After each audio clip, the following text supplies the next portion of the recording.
Taking a couple minutes of your time to do a quick update slash review on a Formbot Trident build.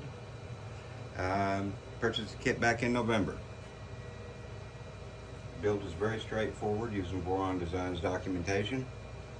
As with any machine, it's recommended you build it completely stock and tune it appropriately, and then make any mods that you want beyond that. The unit you're looking at right now, I've added the top hat to it. It's running CAN bus, Boron Revo. Some people will immediately look at this and go, well, you know, that's not very fast. I'm not running speedboat races. I'm looking for repetition and quality out of what I get. A little bit of filament tuning on a profile. We're running Elegoo ASA right now.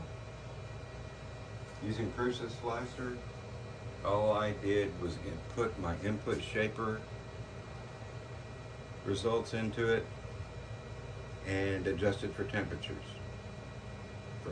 on a default Prusa Slicer ABS profile. This machine I've logged a little over, I don't know what my history is on it. Let's look real quick.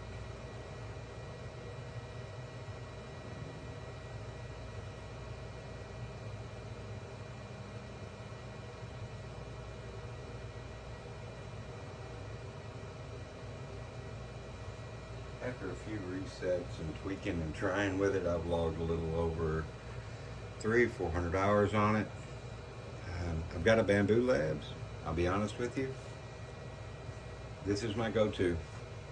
A lot of people have issues in the past that I've seen with the print results. The trick is find a filament that you get to work properly. All filaments are different. Find one that you can get to work properly, tune for it, and stick with it. Don't throw any random variables in there. I built this stock originally.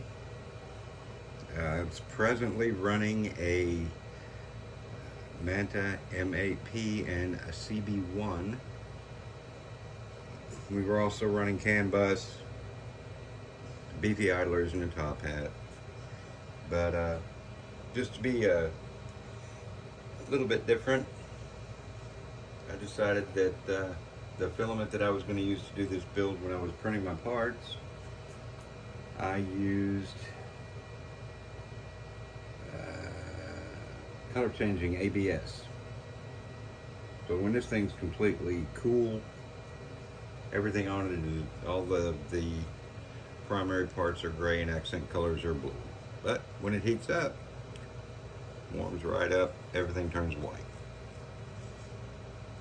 I've got a chamber sensor, but I also use the white indicator inside to give me an idea about the chamber temperature, which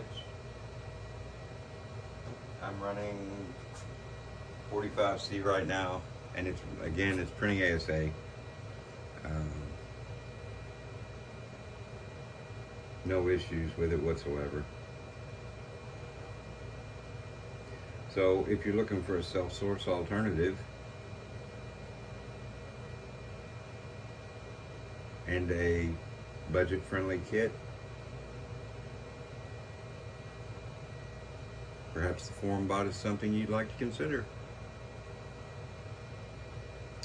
There are a number of build videos online and tutorials and additional documentation, so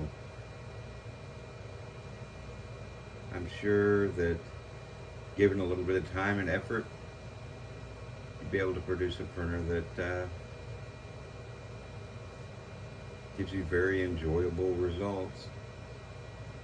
And the build process was straightforward and direct, no real loopholes. Anyway, I'm approaching my 5-minute mark. Thank you very much for your time, and